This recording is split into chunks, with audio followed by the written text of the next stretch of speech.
Welcome back to Power and Purpose and our penultimate episode of this first season. I'm Amanda Sloat.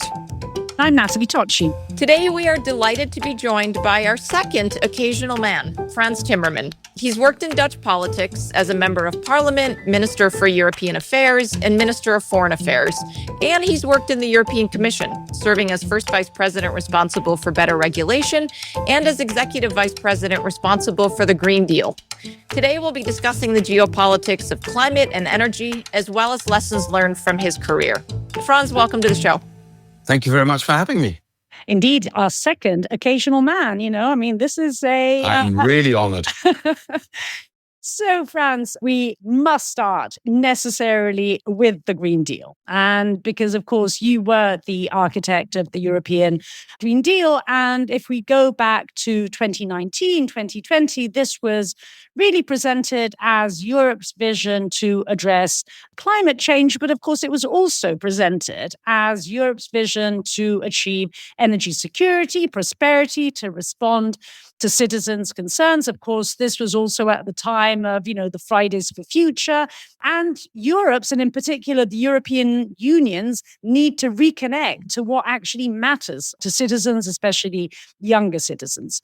Now, of course, already back then, climate was the bogeyman of the far right. But it's only really I think once we get to the second year of the war in Ukraine, that this backlash against climate really starts mounting in Europe. How do you explain that evolution? I mean, what exactly happened? Why did that quote unquote greenlash actually take place in Europe? Is this something that could have been avoided? Were there mistakes that were made?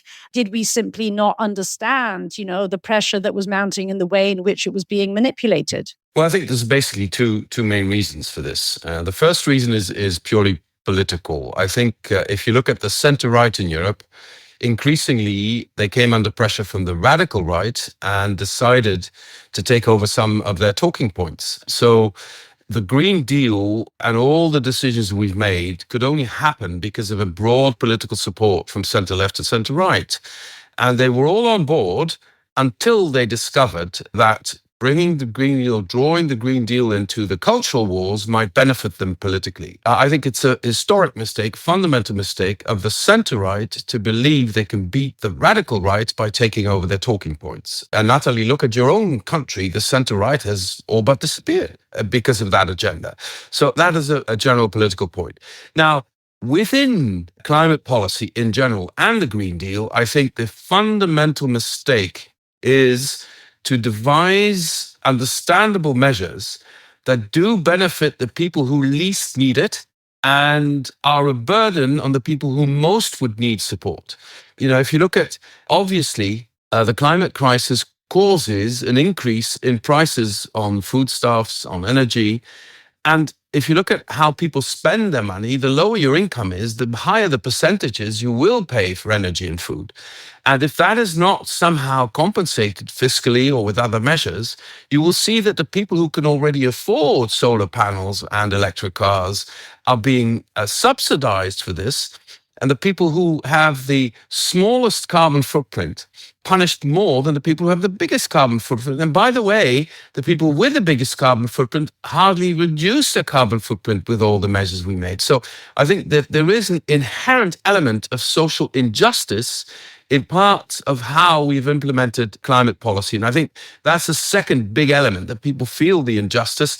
And that plays into the hands of those with a vested interest in industry and elsewhere, who would then use that feeling of injustice, not to correct the injustice, but to attack the policy that we absolutely need in this transformational period of time. Yeah, I mean, I completely agree with that. And this actually kind of leads me to a follow-up question, which is really about this moment. It seems to me that at this point in time, particularly as we have moved, we haven't moved away from the war in Ukraine, but alongside the war in Ukraine, there has been another major war in the Middle East. And of course, it's been another major war which has also seen energy play a dominant role, and the weaponization of energy, in particular, fossil energy, playing a dominant role.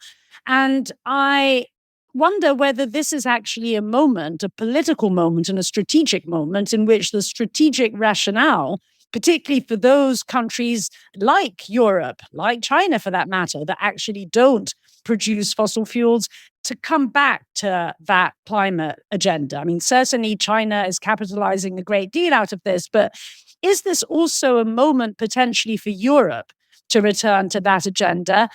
Question number one. And I guess kind of connected to the point that you were just making a moment ago, if it is it therefore also a moment in which one can bake in some of the lessons of how we did it the first time around? Yes, I think so. I think, we named it the Green Deal because that was popular in 2019. And we could name it the Green Deal mainly for two reasons. First of all, Fridays for Future were dictating the pace in the whole of Europe, and politicians were really keen on doing what the youngest in our society were asking for at the time.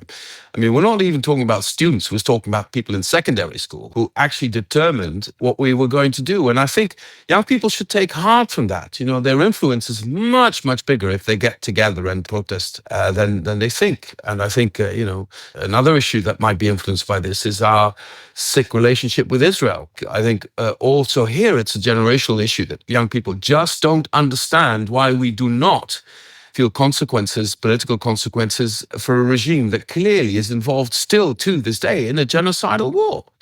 So I think young people should understand the power they have, and sometimes they forget, but the Green Deal is a good indication to see we could not have had the Green Deal without Fridays for Future. Having said that, naming this whole thing the Green Deal is actually overshooting the climate aspects of it, because it's a transformational agenda that at its core has the objective of preparing Europe as a whole for the future. Circular economy, energy independence, and all of that, CO2 emission reductions, everything had to do with preparing us for this industrial revolution that is happening as we speak. And it is not by chance that the Green Deal in the US was called Inflation Reduction Act. It had nothing to do with reducing inflation. It was just to avoid an epitaph that would create rage on the right. Otherwise, they would have called it Green Deal. And perhaps we in Europe should now rename the Green Deal into the Freedom Deal or the Sovereignty Deal, because the only way we're going to get energy sovereignty in Europe is through renewables. Nuclear will have a part in this, but by and large, it will be through renewables. And the Chinese are showing the way. We should be studying much, much more what is happening in China. Why is China not affected so much by the war in the Middle East? First of all, because they stocked up really well. And secondly, because they're less and less dependent on especially carbohydrates for their electricity.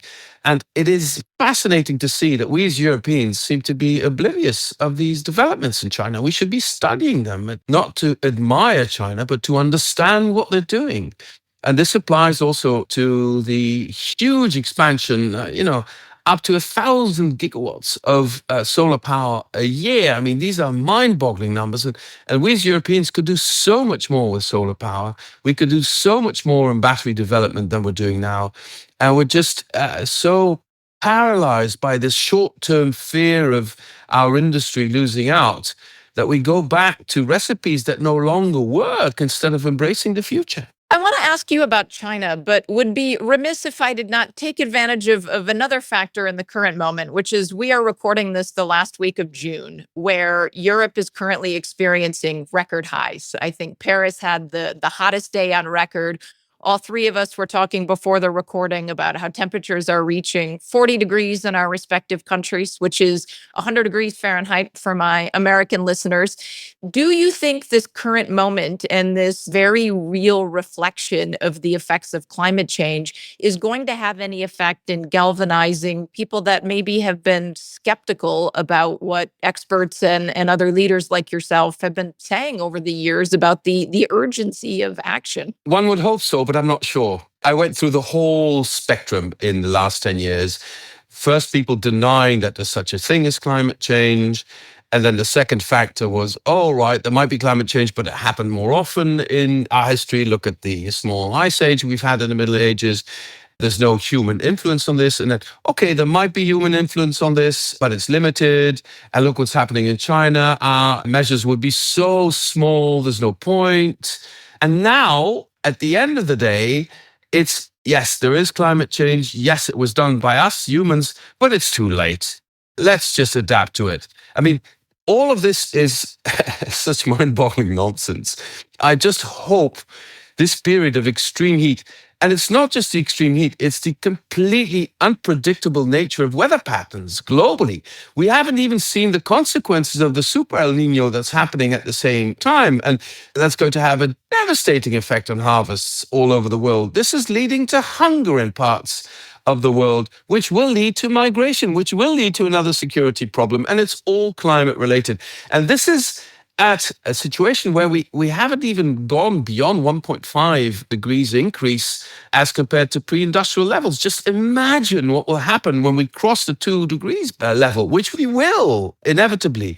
So fighting every decimal of temperature increase is vitally important for the survival of our planet, and is vitally important also for international security. And if we fail to see the interlinkages between these subjects, we really, really do harm to the interests of our nations and our citizens. I agree. And I will continue fanning myself here in Madrid as we have this conversation.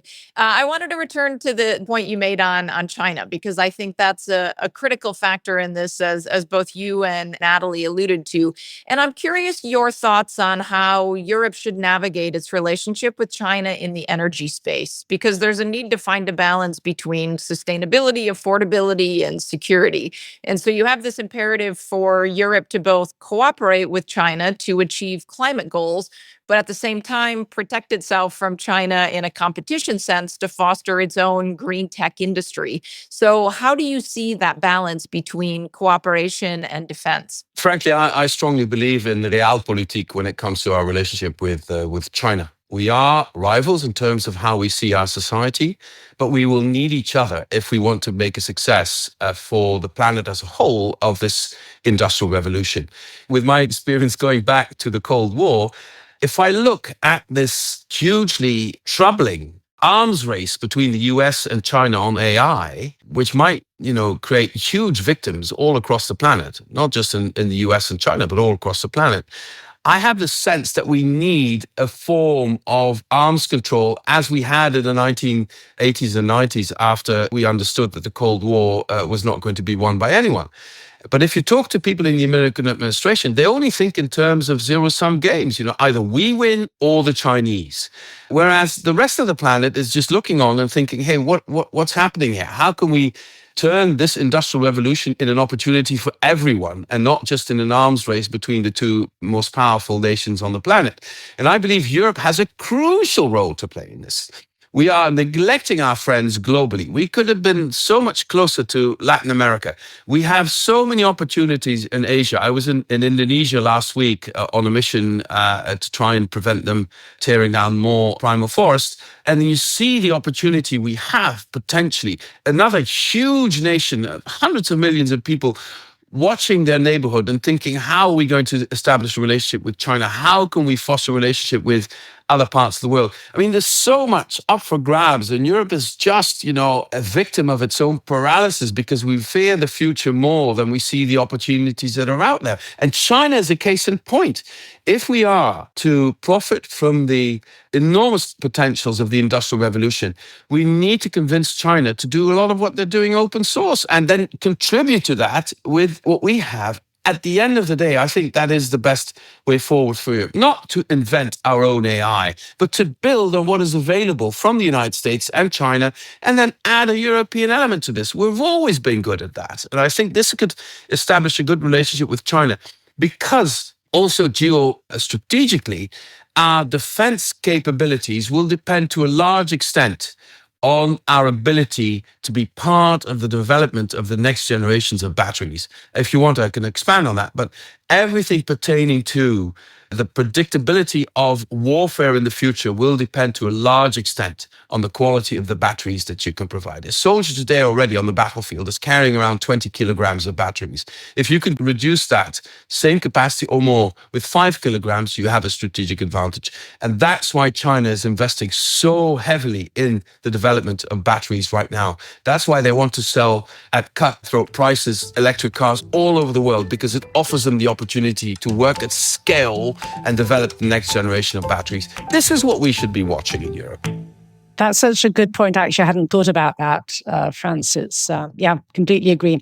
So shifting gears now and moving to you more directly. So beginning with your childhood. So you had, we understand, a very international childhood, and you spent time in Belgium, you spent time in Italy. In fact, for all of our listeners, Frans and I share various things, including, as we were discussing, our passion for climate, but we also share the fact that we were at the same high school, St. George's here in Rome. So Frans and I and my son, we all share St. George's. The only difference is I went there right after the end of the Roman Empire, and you were there very recently.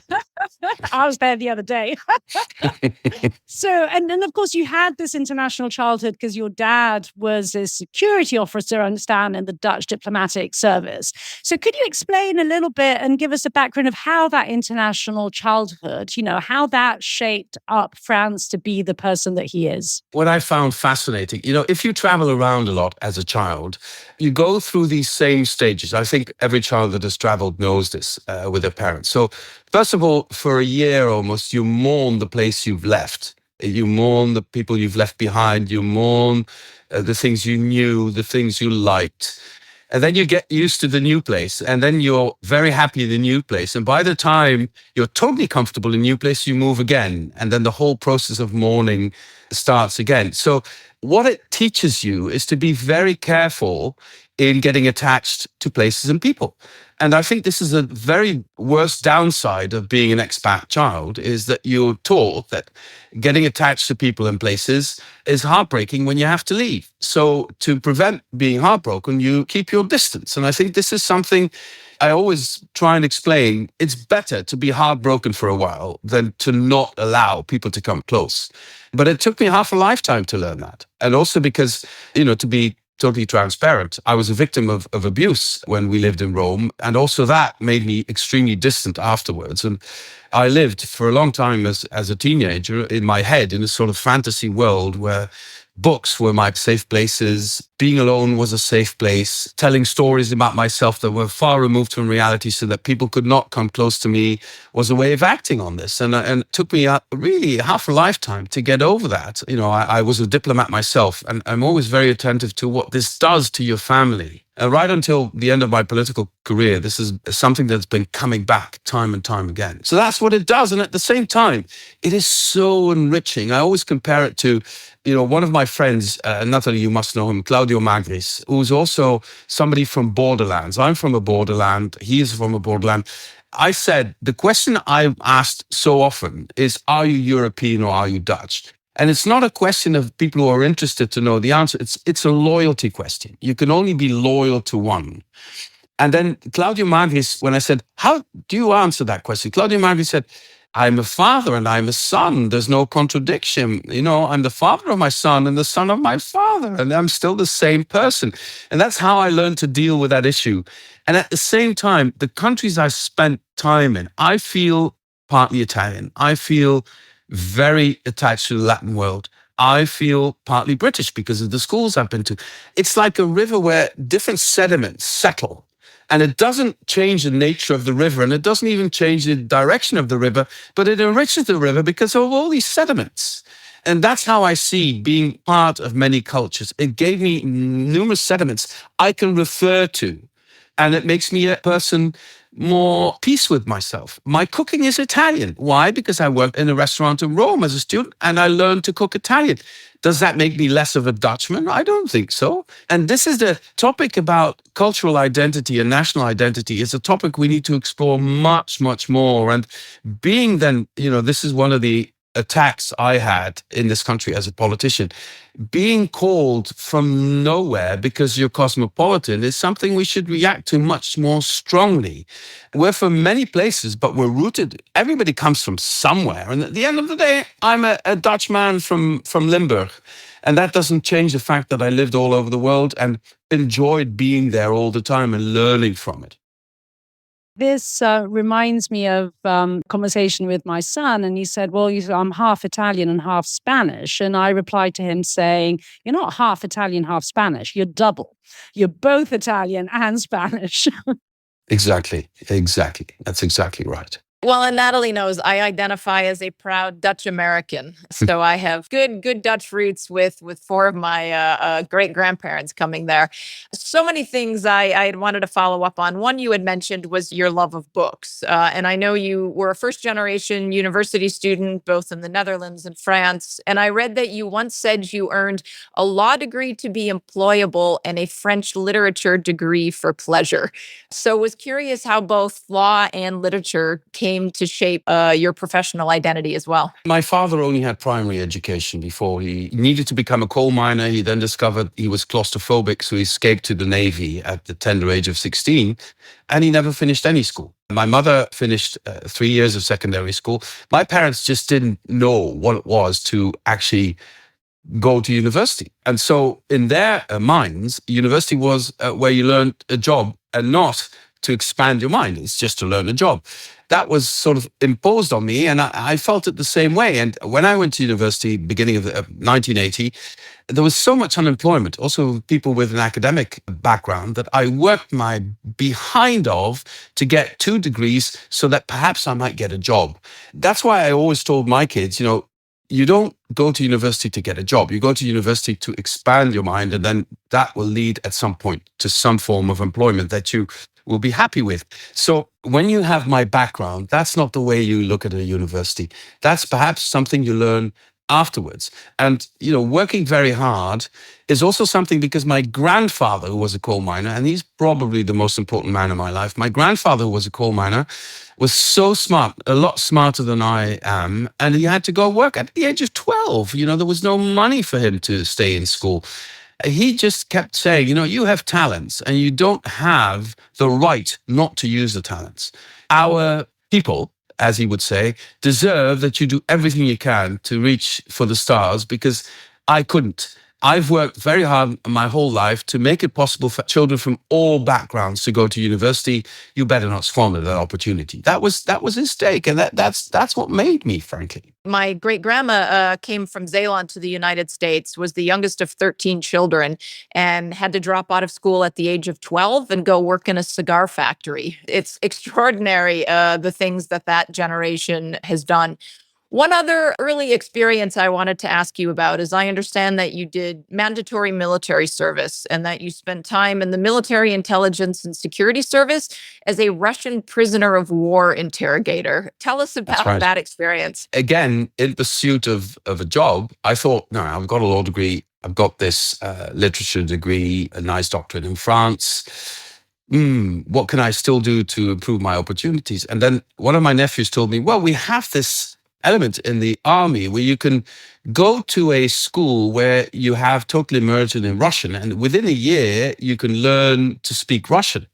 And I thought, well, that might, increase my opportunities with the diplomatic service. So I applied for that, was sent to the infantry initially, and then sent to this school where for a year you learn Russian daily from native Russian speakers. And I had never learned a language that way. And I was struggling so, there was 6 of us or 10 of us initially, and then 6 of us. The others, they looked at a text and they knew it by heart. And we had to learn about 70 Russian words every day. And I don't learn languages like that. I struggled with Latin initially at school because of the same reason. So I was sitting up until the middle of the night, 2, 3 o'clock in the morning, to cram that into my head. And I barely made it every test we had. And then the strange thing with my way of learning languages, at the end of the course, you can also apply for a civil diploma at the university. They will take an examination whether you're a good interpreter Russian. And my scores were the highest ever.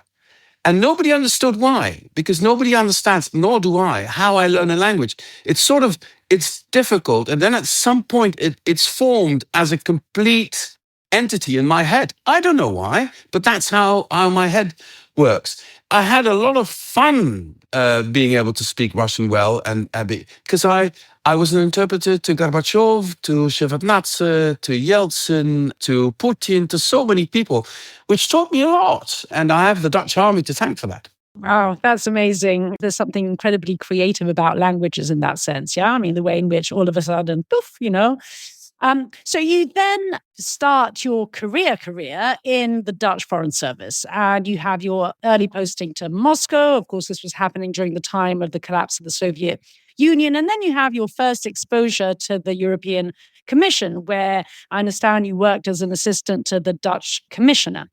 Was diplomacy, in a sense, kind of always what you wanted to do? Was it kind of natural path, given that what you had seen in terms of your father's job? So how much thought was there in that first step to enter diplomacy? Was it always the plan? Having traveled around a lot as a child, I understood that it enriches me to be in a different culture. I explain it always to young people by saying, ask a fish what water is like. Fish doesn't know. Take the fish out of the water and then bloody well knows what water is like. And I think living abroad is the same thing. Living abroad as a Dutchman makes you more Dutch than when you're in the Netherlands. I see you nodding, so you know the experience. It confronts you with your culture and who you are in contrast to the other culture. And I love that. And I think there's a second element that plays a role because of what I described earlier, how I went through my teenage years. I then later started studying people's behavior and interaction with other people with huge concentration. And I discovered that if you do that, especially in diplomacy and negotiations, if you make an effort to understand your opponents or your partner's position more than they understand it themselves, you're a very good negotiator. This has always been in all the negotiations I've ever done, whether it's on the Turkey deal or whether it's in climate policy or at the COP. I've always made it my business to know the other person's position as well as they do, and hopefully even better, because it makes you a better negotiator if you can, because then you know what their real bottom line is. Then you know what really drives them. Then you know where their real interests are. And there's no zero-sum game negotiation that is ever going to be successful. Because if you hold people underwater so that they give in, sooner or later they'll come back and want their revenge. But if you negotiate in a way that everybody feels perhaps they didn't get 100% what they wanted, but they see that everybody gave in a little bit, and so it's equitable, then you have a stable result. And I think this is what I loved about diplomacy, and I love to this day. And I really hate the fact that I'm not involved in anything like that today. So you shifted from diplomatic negotiation to political negotiation. If you read your resume, after 10 years, you left the diplomatic service and got elected to parliament. What's the backstory? Why the shift? One of the persons I had the honor to work for is a man called Max van der Stoel, who was foreign minister in the Netherlands, huge reputation as humanitarian. He made his name fighting the colonel's regime in Greece, and even streets were named after him in Greece because of that. And then at some point after the end of the Cold War, he discovered that issues pertaining to national minorities might cause violent conflict in Europe, because all of these frozen conflicts during the Cold War had thawed and could come up and cause a problem. So he became the first OSCE High Commissioner on National Minorities. And he, at some point, asked me to become basically his head of cabinet. And that's what I went to do. And that's when I discovered politics. I hadn't been exposed too much to politics before. And I had a long tutorial by one of the most experienced diplomats the Netherlands has ever had. And we traveled a lot, 3 weeks out of 4, we were traveling. And so we had so much time to talk to each other. And he took me under his wings. And that's where I discovered the political world. And by the way, he advised against me going into politics because of all the nastiness that's involved. But that's the only advice I didn't take from him. Absolutely. And indeed, starting from there, you do begin this kind of long stint in which you move in and out of government. You served as State Secretary for Foreign Affairs for 3 years. And you then, and this is something that struck us, you resigned, if we understand correctly, over a disagreement about extending the Dutch military mission in Afghanistan. You then returned in Parliament for another term, and then you got appointed as foreign minister. And that tenure was dominated by Ukraine. Of course, there was the beginning of the war in Ukraine with the annexation of Crimea. And of course, particularly, I think, salient from a Dutch perspective, the shoot down of the Malaysian airliner that killed 196 Dutch citizens. So that must have been another hugely tense moment. I'm just wondering, reflecting on those experiences in and out of ministerial positions, how you reconciled your personal beliefs with government policy. Of course, there's always obviously a degree of convergence, otherwise you wouldn't be there, but there are also moments of divergence. And how did you grapple with those moments? Oh, that was complicated because what you do in the Netherlands, you're handed a difficult situation by the electorate and you have to find partners to govern. You need a majority in parliament. The left in the Netherlands has never held a majority, ever. So you will always have to govern with the center or the center right. There's no if you want to govern. And the left is peculiar. We on the left, we want to govern passionately, but once we're governing, we feel uncomfortable because government comes with compromise. And when you're from the left, compromise is not something you want. You want to change the world. And so there's always this element on the left that you want to govern. And once you get the opportunity to govern, you're embarrassed by the fact that you can't get 100% of what you want to get.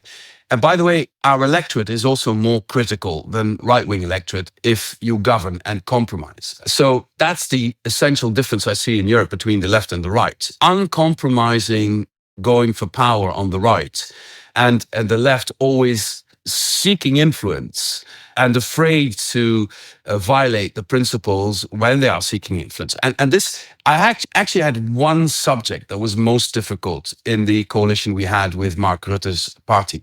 It was always Israel. Rutte's party is, blindly in support of anything Israel does. And obviously, on the left in Europe, we're very critical about what also at the time Israel, we had the first incident in Gaza when I had just left government in 2014. But before that, we had the horrible situations in the West Bank, et cetera, et cetera. And it was very difficult to strike a balance between the two parties on this issue. And the right-wing majority in parliament would always be extremely critical about my position as far as Israel is concerned. So the one thing I did achieve is that we agreed that anything we would do in vis-a-vis Israel, we would also do for Palestine. So we could increase the support for Palestine in terms of economic support, in terms of development support, just to give Rutte the opportunity to say, well, it's balanced. He's not a hardliner on this, but many in his party are. That was the most difficult issue to find compromise on during my tenure. Russia was different because I've always been a hardliner on Russia because I know it well and I knew exactly where this was going. On the right, there was some criticism of my being so harsh because it would disrupt our trade relationship and our energy relationship with Russia. And there was a lot of wishful thinking in Europe, as you know, not just in my country, but especially in Germany, but also in Italy, as you know very well, about our relationship with Russia. Absolutely. So you then move on to the commission and you serve 2 terms there as vice president, first as first vice president, then as executive vice president. I mean, frankly speaking, all our non-Euro listeners, these distinctions at times are a little bit lost, at times actually on me as well. But anyway, you were basically the number 2 in both commissions. But I wanted to concentrate on that number 2 element of this, because particularly after the end of your first term, as you kind of move into the second, you were actually tipped as a candidate as Commission president, so the number one slot. And you were tipped for that position as a candidate for the European Socialists. Now, the job eventually went to Ursula von der Leyen. She wasn't actually the candidate of the European People's Party, the centre-right grouping, but eventually it went to her. And of course, she is a centre-right politician. Now, in that commission, that was when you were executive vice president, and that's when you were responsible for the Green Deal. And of course, as we were discussing right at the beginning of the show, this is really at the core of your passion. Did you live that moment, the not being number one and being number two? Was that did you live it as a failure, or actually you kind of wanted to do this green stuff anyway? So it didn't end up being a failure at all. Well, first, let me just say very clearly, in my first mandate, I was really actually the number two. We had a clear division of labor, Jean-Claude Juncker and I. And Jean-Claude always used to joke and said, all the things I don't want to do and I don't like to do, you do. And it was a good division of labor. I really enjoyed working with him. He could delegate. Ursula von der Leyen has many qualities, but delegation is not one of them. She keeps everything in her own hands.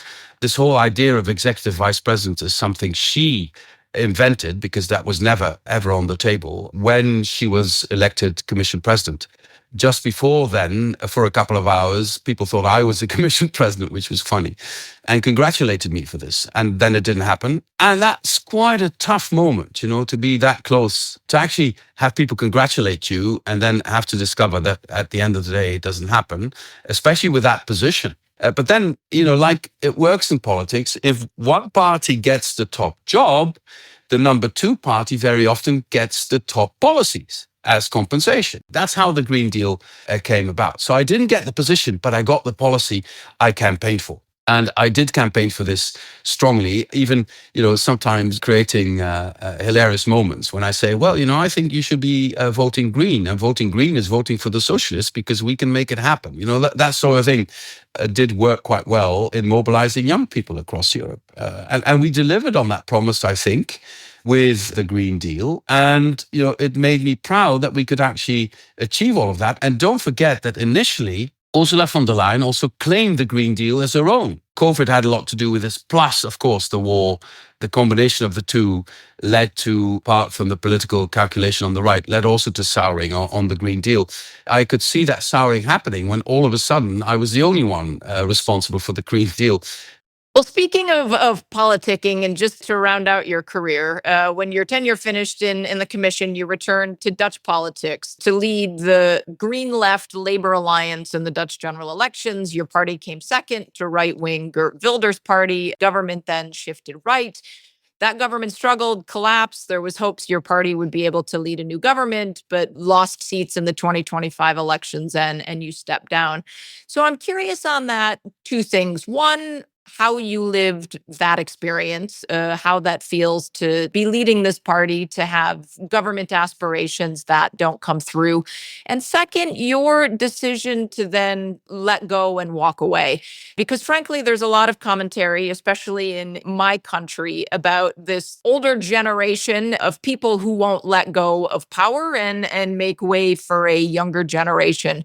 So was curious, not to be calling you old, but curious But you just did.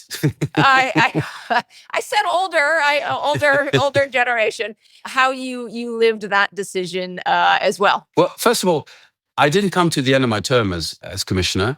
I was asked by both parties. The elections in 2023 came a lot earlier than anticipated. So the parties in the process of joining were not ready yet for that. And so they struggled. Who can lead us in this situation that we did not anticipate would happen? And now things have to be sped up. And then my credentials were that I had made the Green Deal, which the Greens liked. And I'm a long-term Social Democrat, having served in the Social Democratic Party for a long time. So that combination was relatively unique.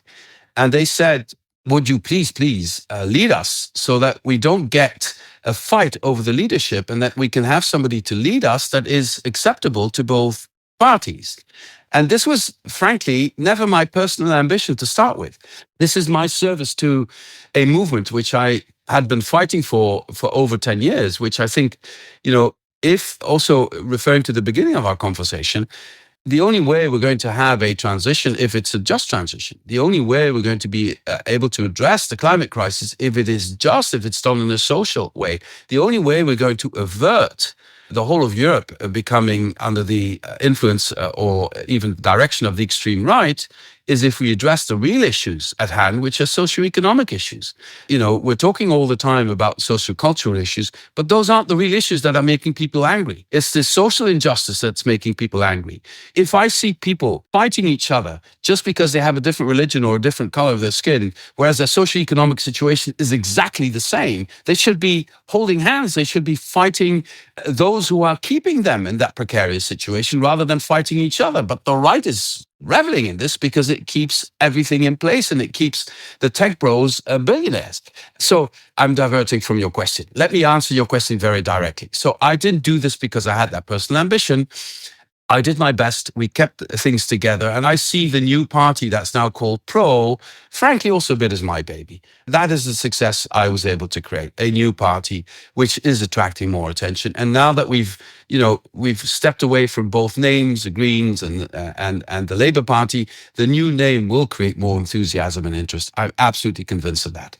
Why did I step down? I was at the receiving end of more than 2 years of an incredibly personalized attack on me by right-wing pundits and by the right-wing media, accusing me of the most horrific things, ridiculous in other contexts. But it did stick. In the last electoral campaign, where our party platform really had some true impressive changes that we proposed, that we could afford, etc., I could not overcome every interview, especially there where politics is decided, which in the Netherlands is in these talk shows.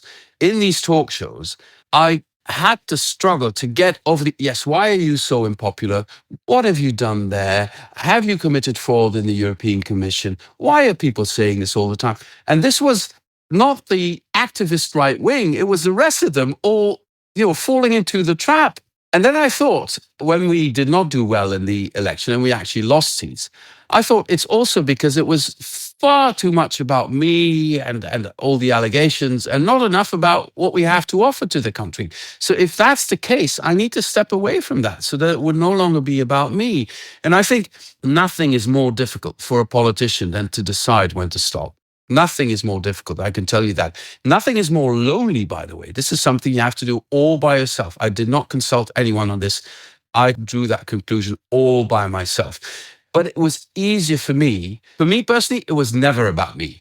And all the people who have fabricated that it was just my personal ambition getting me back to Brussels, it's so stupid. I could have been in a much more comfortable position had I stayed in Brussels, finished my term, and then moved on to greener pastures, as many people leaving the Commission do. I did not choose that. I chose something else. It did not work out because the very personalized campaign against my person was successful. And I hope that my experience can also wake up people in podcasters, in public media, to understand that this is not an accident. If politicians, especially on the left, are targeted so personally, there's a political agenda behind that. And uncovering and showing that political agenda might clean up politics a bit. It's so important what you were saying, Frans, there. I mean, it's paradoxical because if you're doing this for public service, then almost by definition, it shouldn't be about you. And yet there are so few politicians for whom indeed it is not about me, me, me. I saw this in Italy. Frans, you are a Dutch politician, commissioner. You are, even in Italy, amongst the far right in Italy, the sort of bête noire or the bête verte. And so it's incredible just the way in which this happens, and the connections there, the networks there, the messages that are being sent, and just the violence of it, the verbal violence of it, and at times not just verbal, which kind of leads me to a last question that I wanted to ask you, which is really about work-life balance. It really takes it out of you, right? It takes it out of you and it takes it out of your loved ones. You have 4 children. You have dedicated so much to public service. How have you struggled and how have you dealt with that question of work-life balance? I have struggled with it and I've never found the right answer. And especially in the last couple of years, almost on a daily basis, I ask myself, with all the endless death threats I was getting, really endless death threats. And also even aggressions in public. It's even on camera that somebody comes up to me and starts screaming and threatening me. My kids were afraid of this. They were afraid for me, but sometimes also for themselves, my grandkids also. And I kept asking myself, do I have the right to exercise a profession that creates this level of anxiety with my loved ones? Do I have the right to do that? And at the same time, the counter question is, do they have the right who do this to chase me from a profession I think I need to do simply by threatening me and by implication threatening my loved ones? Even, there's guys on social media saying that it would be good if my daughters would be raped, things like that. There's a lot of misogyny, by the way, in all of this. They're targeting the female side of my loved ones more than the male side of my loved ones, and with these horrible things. So I have never found the right answer to that question. I discussed this with a very prominent Dutch broadcaster journalist, and he said, because he's also threatened because of the news items he brings, and he said to me, do you think I should stop as a journalist because I'm threatened? I said, of course not. So why do you think you should stop then? And that was a very good question, and I don't have the answer. I just don't know how to answer that question. And that will probably be with me for the rest of my life. Did I make the right decision to stay in a job that creates so much insecurity for my loved ones? And my brother, he's retired as a general in the Dutch army. And he said, after I resigned, he said to me, Frans, do you know how relieved we all are? Do you know how relieved we all are? Because this was horrible, horrible, and we've never seen anything like this before. I don't even know if there's ever been a politician in the Netherlands who experienced this at this level before. And I hope that my experience can help anyone who has any influence on this to avoid this from happening again. But the question you asked, I have no answer. We had Sigrid Kaag on an earlier episode, and she spoke about similar attacks from the media against her husband with the Palestinian story. So I have to ask, what is your advice to young people listening about whether or not to go into public service? I have to say, listening to you, I would not be particularly inspired to sign up and put my family on the line. So what do you say to young people who are listening and are perhaps concerned about the very long hours involved, even the threats to their family and the very personal abuse? Do you still tell them to go in? First of all, Sigrid was also a victim of misogyny at a level that we've hardly ever seen. It says a lot about where we are as Dutch society. Our self-image is a lot more positive than the actual facts. So there's a lot of work to do there. Secondly, I think we've probably reached the most horrible levels of this. And from now on, I think there's going to be step-by-step fight back. I should have fought back much more strongly. And I think people after me are going to be fighting this much more strongly from the beginning. Because once this image is set, you can't get rid of it. But before it's set, there's a lot of pushback you can do. And I think also in the media, there should be more pushback. And there should be more uncovering of where the finances come from this, of who's behind all of this. I think we still are too naive. The Russians are behind many of these things. And not just the Russians. The MAGA side in the US is behind some of that stuff. They all want the extreme right to come to power in Europe. And they will stop at nothing to make this happen. But I think the fight back is coming. And I'm probably too old to understand the exact workings of a reinvigorated social media scene. But I look at Mamdani and I think that is a way of addressing it. And I hope many young people will take inspiration from him and the people around him. There is a far more positive way of dealing with this. And look at how he's been attacked.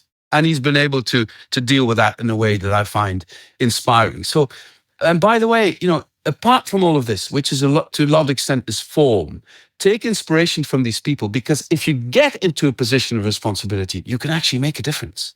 You can actually make a difference. And making a difference is what we want to do in the public sphere. And making a difference means that the lives of your loved ones and your children and grandchildren will be better off than if you don't make that difference. And every step counts. And every step on the way to the Green Deal is important. Whatever pushback we're going to get in the next couple of years, the core elements of the Green Deal are not going to be changed. And they are going to be implemented, perhaps a bit later, perhaps in a bit changed form, but we laid down something that has changed the course of what we're going to do in Europe. And that alone justifies that I tried my best. And still, I don't know how to answer that question about where the balance is. I think what you did, Frans, has just made such an incredible mark. And it's something that you should be extremely proud of course, as you say, is it ever going to be worth the attacks that you and your family faced, but that on the public side, you left an incredible mark? I think we can all testify to that. But to end on a similarly optimistic note, or I should say hopeful note, let me just ask you one last question, which we always ask our guests when we round off, which is, what has given you joy over the last few days? My answer is going to be slightly painful for the Italian on this call, but it's the World Cup. Oh, awful. I was supposed to be a hopeful message. I myself did not have much of an expectation for the World Cup, but the games are nice to watch. But what I love to watch is the reception people from all over the world are getting in these American cities. With all the image of the United States being Trump and being ICE and being detention camps and all of that. That's what we see of America on a daily basis. And now through the World Cup, we see the Scots conquering Boston and Boston embracing the Scots, Houston embracing the Orange Army of the Dutch. You see people from Africa being welcomed everywhere in the US. You see people celebrating this high mass of football together in these cities. That's the America I want to see. That's the America I learned to love. That's why I was an American Boy Scout when we lived in Rome. That's the America I never want us to lose. And that's the America that can make a positive difference in the world. And I take inspiration from that. I appreciate that and have felt the same. It's been an incredibly painful couple of years, especially the last 18 months in the United States. And like you, I've gotten tremendous joy watching people discover the United States and realize that at its core, Americans are very friendly, welcoming, positive people who perhaps serve overly large portions that everyone is discovering. But seeing all of the clips on social media of people discovering, Waffle House and barbecue and free refills and really the hospitality, especially of people in small towns, has been extraordinary. And I think it's been very good for the American people to welcome the world to the United States as well. So I completely agree with you on that. Well, with that ode to openness, let us thank you, Frans, for this delightful conversation. Indeed, an ode to openness, to standing up, to fighting back, and indeed continuing to believe in the value of public service. Thank you so much for being with us. Thank you very much for having me. It was a joy. Thank you. Power and Purpose is an IE Insights podcast produced in association with IE University and Johns Hopkins School of Advanced International Studies. Production and sound design by Reptile Studios. We'll be back soon with the next episode. Make sure you never miss an episode by subscribing to Power and Purpose wherever you get your podcasts.